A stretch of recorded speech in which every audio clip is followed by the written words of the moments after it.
Mais de 100 empresas espalhadas pelo planeta travam atualmente uma corrida pela descoberta de aplicações por um material conhecido como a maravilha da química e que tem um mercado estimado em bilhões de dólares.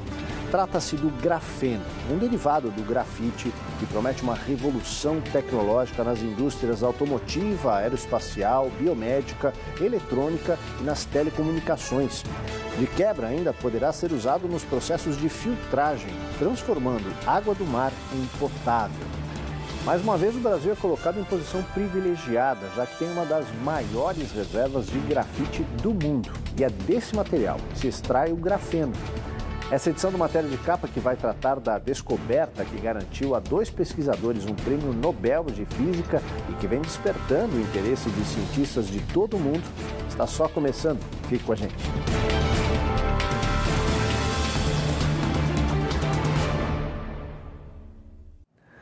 Numa das maiores iniciativas de pesquisa científica do mundo, a União Europeia destinou 1 bilhão de euros, mais de 4 bilhões de reais, para projetos relacionados com a utilização de grafeno. Nada menos que 150 instituições de pesquisa de 23 países estão empenhadas nessa corrida.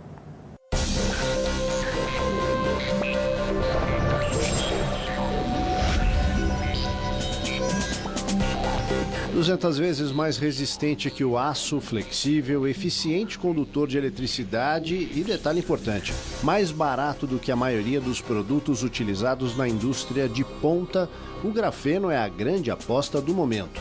Por exemplo, no setor aeroespacial, na produção de componentes eletrônicos como transmissores e baterias, além de uma nova geração de raios laser, muito mais rápidos e potentes. O projeto da União Europeia, batizado de Graphene Flagship, está dividido em 3 áreas principais. A identificação das aplicações e do potencial de cada uma delas, ou seja, onde e como utilizar, e o desenvolvimento de uma escala industrial. Basicamente, as pesquisas estão voltadas para a indústria eletrônica, a biomédica, incluindo a produção de equipamentos hospitalares, os setores de energia, telecomunicações e as tecnologias voltadas para o meio ambiente, incluindo a dessalinização da água do mar.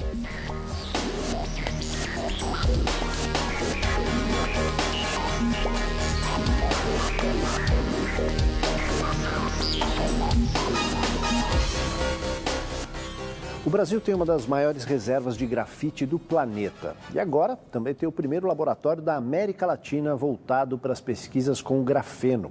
Essa combinação pode trazer grandes retornos para o país.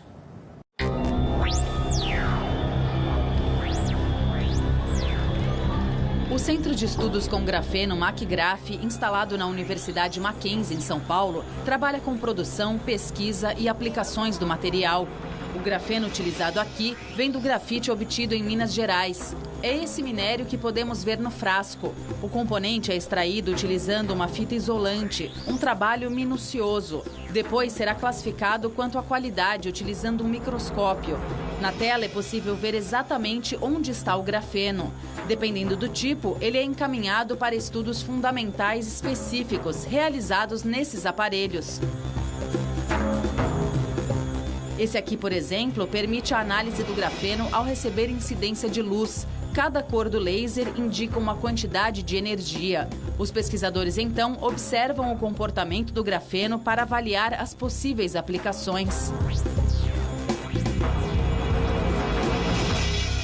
O MacGraf foi fundado pensando em aplicação, pensando em como a gente pode pegar um material, que é um material novo, que tem um interesse científico, e transformar isso numa tecnologia que realmente possa influenciar e impactar positivamente a vida das pessoas, né? Então a gente sempre desenvolve pesquisa pensando em quais são as áreas em que o grafeno pode realmente melhorar a vida das pessoas. Quais são as áreas também que a gente tem indústria no país forte e competitiva, e como é que a gente pode aumentar ainda mais a competitividade dessas indústrias no mercado global.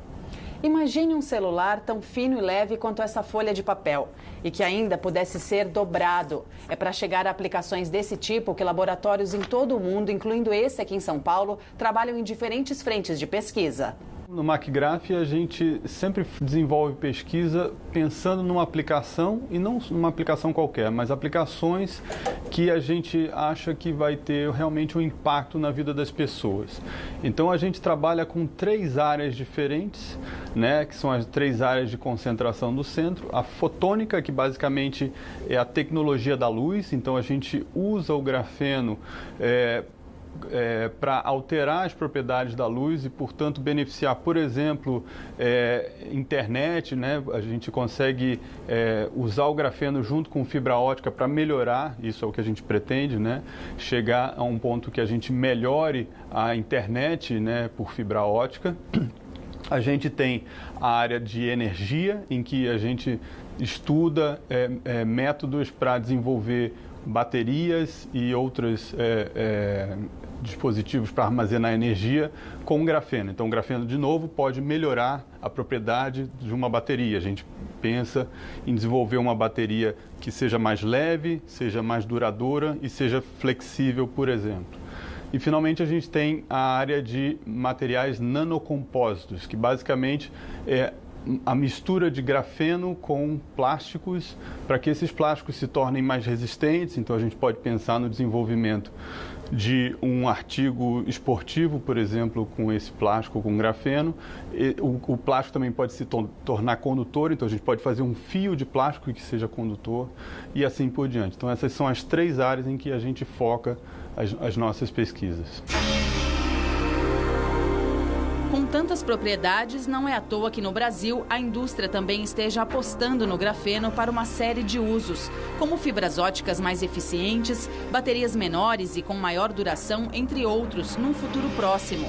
Só para se ter uma ideia da leveza do material, por exemplo, com apenas 3 gramas é possível cobrir um campo de futebol inteiro.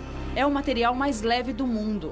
O investimento no grafeno poderá trazer retornos significativos para o Brasil, mas, por enquanto, falta mão de obra especializada. O Brasil tem especialistas muito importantes na área de grafeno, gente que vem trabalhando em o que a gente chama de nanomateriais de carbono, que inclui o grafeno, há muitos anos, né? Então, a gente tem referências aí de pesquisadores no Brasil, principalmente na Universidade Federal de Minas Gerais, e outros grupos também espalhados pelo Brasil, atuando inclusive em rede, né, atuando junto. Então, em termos de pesquisa, nós temos fortes especialistas, né, reconhecidos no mundo.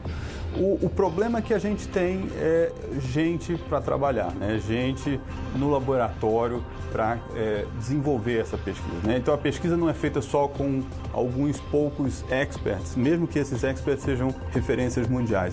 Ele é feito com estudantes no laboratório para cada um deles desenvolver a sua tese e cada um deles dar a sua pequena contribuição para a área como um todo.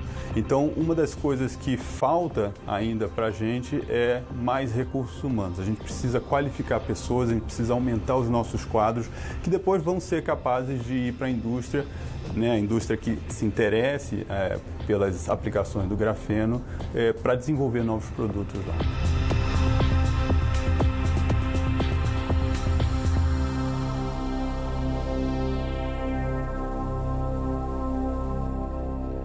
Num futuro não muito distante, a roupa utilizada na prática de esportes poderá contribuir para reduzir o calor gerado pelo esforço físico. Em outras palavras, vem aí a roupa refrescante. Graphene has the highest thermal conductivity of any material known to man. O grafeno tem a maior condutividade térmica de todos os materiais conhecidos pelo homem. Um composto adicionado à roupa esportiva poderá transportar o calor para fora do corpo, melhorando a performance do atleta. Outro uso possível é a produção de películas para resfriar as CPUs dos computadores. Circuitos de grafeno vão tornar os computadores mais rápidos e eficientes. Os aparelhos eletrônicos, em geral, vão gastar menos energia e, portanto, contribuir para o meio ambiente. We think of copper as being a very electrically conductive material. Até hoje, o cobre é o material mais usado como condutor elétrico, mas o grafeno é muito mais eficiente. O motivo é que os elétrons podem se mover com uma velocidade incrível. Isso garante ao grafeno uma infinidade de aplicações. Entre outras, até a tinta das casas pode ser usada para transmitir eletricidade. Aparelhos de alta frequência terão novas formas de uso e as baterias vão durar mais.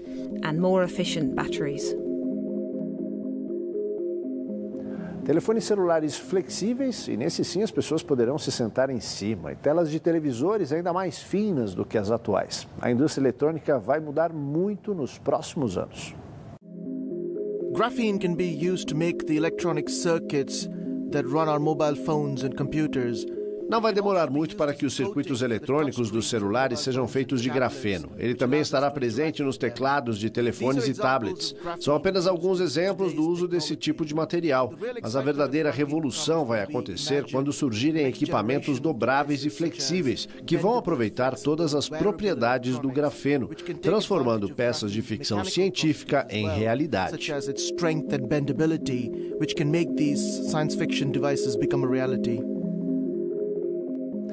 A Universidade de Manchester criou um departamento só para investigar as possíveis aplicações do grafeno nos diversos setores da indústria e para a saúde humana.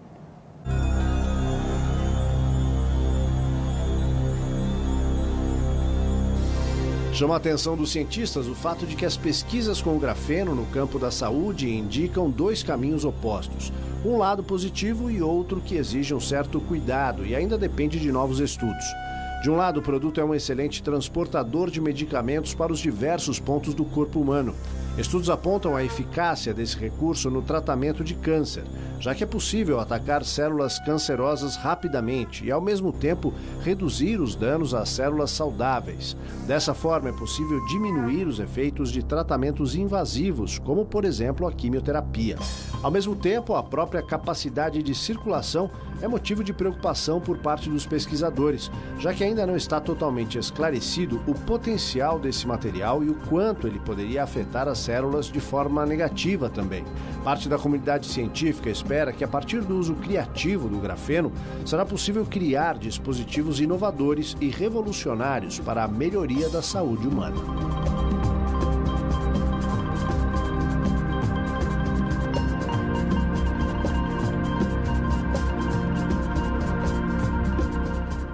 A descoberta do grafeno em 2004 na Universidade de Manchester, no Reino Unido, garantiu a dois pesquisadores o Prêmio Nobel de Física de 2010. The Simple Show explains graphene. This is graphene. Afinal, o que é o grafeno? Vamos chamá-lo de Mr. G. É o primeiro material bidimensional. Isso lhe dá uma série de propriedades únicas. Desde 1859, muitos cientistas tentaram produzir grafeno usando métodos complexos. Mas os primeiros cristais desse material foram produzidos em 2004, utilizando um método muito simples, apenas uma fita adesiva. Numa tarde de sexta-feira de 2004, eles começaram a colar a fita em peças de grafite e tirar lascas até chegarem a uma camada muito fina. Os dois cientistas, André James e Konstantin Novoselov, ganharam o Nobel de Física em 2010. Graças ao método da fita adesiva, as experiências se espalharam rapidamente e hoje centenas de laboratórios em todo o mundo realizam testes com grafeno. O que faz de Mr. G um material incomum é a combinação de suas propriedades. G é o primeiro material bidimensional descoberto até hoje, o objeto mais fino já encontrado e também o mais leve. G é o material mais resistente, mais duro que o diamante e 200 vezes mais forte que o aço. G conduz a eletricidade melhor que o cobre, é transparente, flexível e pode tomar qualquer formato. E mais, esse supermaterial deu origem a derivados e o mais incrível, eles podem se juntar para formar novos materiais para atender a demandas específicas das indústrias. Is that these can be shuffled with each other to engineer new materials on demand. A pesquisa no grafeno, ela, se você pensar no ponto de vista básico de entender as propriedades básicas, ou seja, pesquisa científica mesmo pura e não aplicada, o grafeno já é bem conhecido da comunidade, né? Então o grafeno, como você mencionou, tem 14 anos aí de existência, desde a sua seu primeiro isolamento.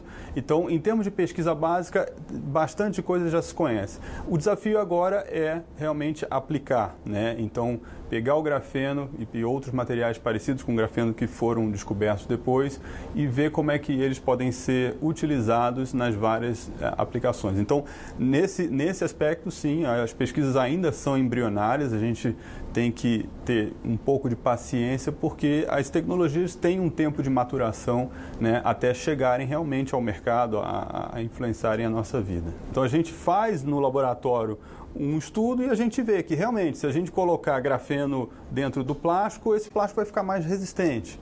Agora, tem todo um desafio de como é que você faz isso em escala industrial, né? Como é que você pega e consistentemente cria peças, por exemplo, de plástico na indústria, que sejam todas elas iguais, né? Com a mesma resistência e tudo mais. Isso tudo é um processo que depende tanto dos pesquisadores quanto da indústria. Então, esse é um processo que é o processo que a gente está nesse momento, né? No próximo bloco, enquanto a ciência avança, no mundo digital, duas superpotências travam uma corrida pela liderança. E mais 50 milhões de perfis roubados nas redes sociais. Isso dá para vencer uma eleição, não é mesmo? A gente volta já.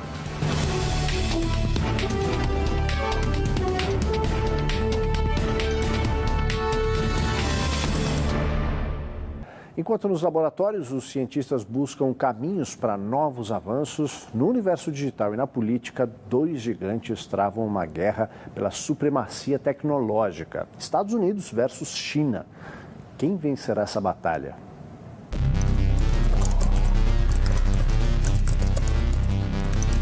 Reportagem de capa da revista Economist coloca a questão em termos bem simples: a batalha pela supremacia digital.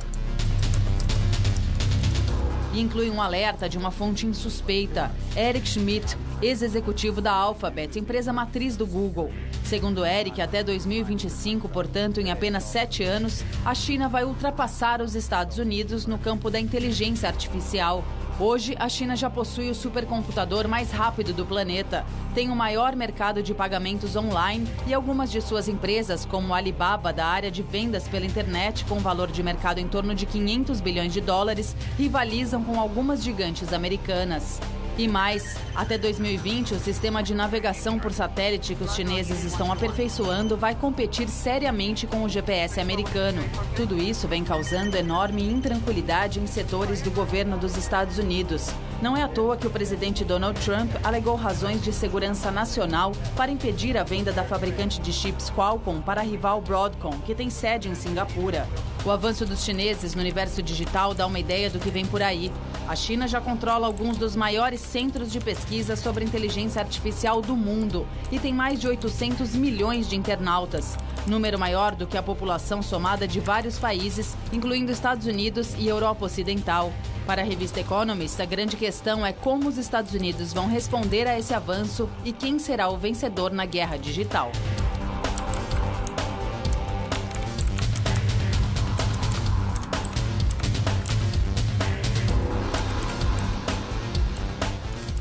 Em mais uma demonstração de que o universo digital vem sendo manipulado com fins políticos, a empresa de análise de dados Cambridge Analytica se apossou ilegalmente de dados de 50 milhões de usuários do Facebook e utilizou as informações na campanha para a eleição de Donald Trump para a presidência dos Estados Unidos. It was a grossly unethical experiment because you are playing with an entire country. A revelação foi feita por Christopher Willey, um dos fundadores da Cambridge Analytica e agora delator do esquema. Ele disse que se sente responsável pela fraude montada pela empresa, que desenvolveu estratégias para a campanha de Donald Trump e também para influenciar no referendo sobre a saída do Reino Unido da União Europeia, o Brexit.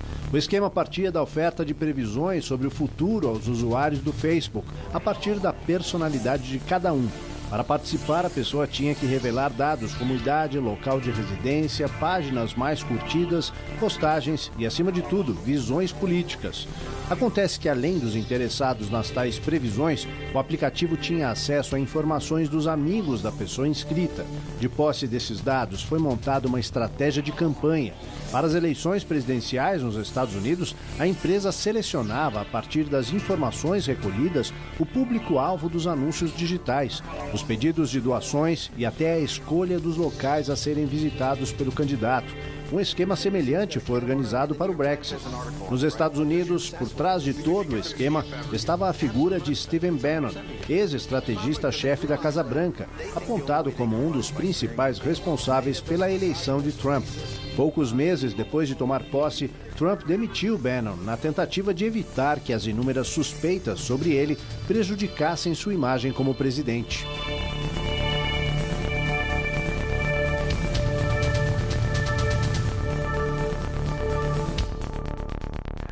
Ao contrário do ditado popular que diz que a mentira tem pernas curtas, na internet elas tendem a se prolongar.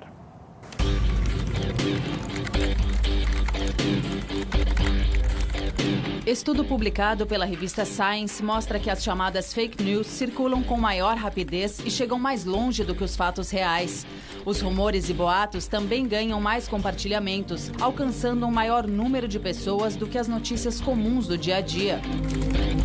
O estudo realizado por pesquisadores do Instituto de Tecnologia de Massachusetts, o MIT, revela que entre 2016 e 2017, notícias falsas foram repassadas no Twitter 4.500.000 vezes. O assunto preferido por aqueles que se dedicam a espalhar fake news é a política. Em seguida, vem as lendas urbanas. Em seguida, vem as lendas urbanas, que procuram atingir pessoas ou autoridades locais.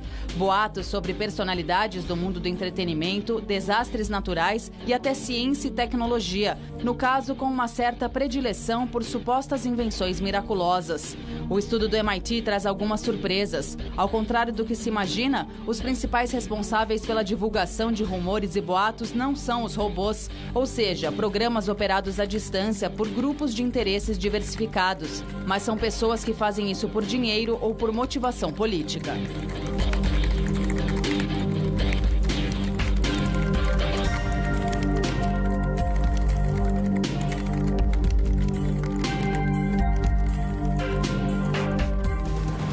Em instantes, uma pele artificial promete ser a nova maravilha das cirurgias de reconstituição. E mais, Facebook suspende a empresa que se apossou de dados de internautas para influenciar eleições.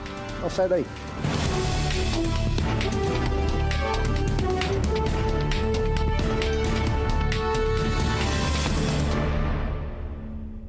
É claro que o escândalo da Cambridge Analytica não poderia deixar de respingar no Facebook, de onde foram tiradas as informações usadas no esquema.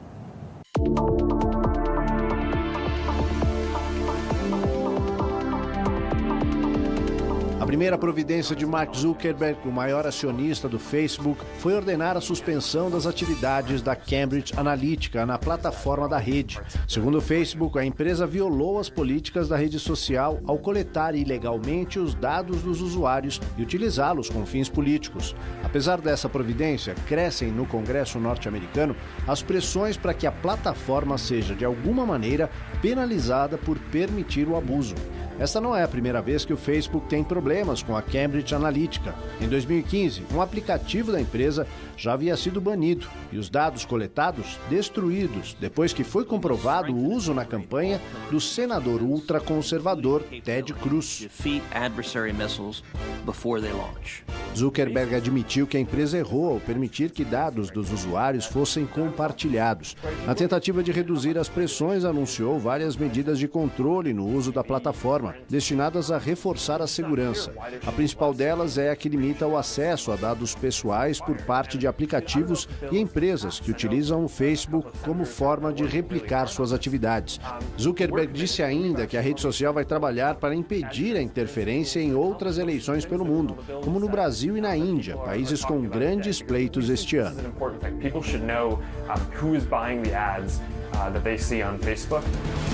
Do grafeno às novas tecnologias do mundo digital e à saúde.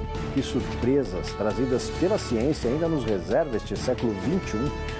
Vejam essa descoberta divulgada pela revista Science. Uma pele artificial maleável que pode ser moldada sobre as partes curvas do corpo humano e não exige preenchimento. Tátil, capaz de detectar temperatura, pressão, umidade e ainda de se regenerar em caso de lesões. Não é só isso, feita a partir de tecnologias de baixo custo e ecológicas. Parece coisa de ficção científica, mas a eSkin já é realidade para uma equipe de pesquisadores da Universidade do Colorado, nos Estados Unidos. O material translúcido e ultrafino que pode imitar as funções da pele humana vem sendo testado também em outros laboratórios da Europa e Ásia. E espera-se que em breve chegue ao mercado. Matéria de capa fica por aqui, a gente volta na semana que vem em novo horário, domingo às 7 da noite. Não perca, a gente espera. Até lá!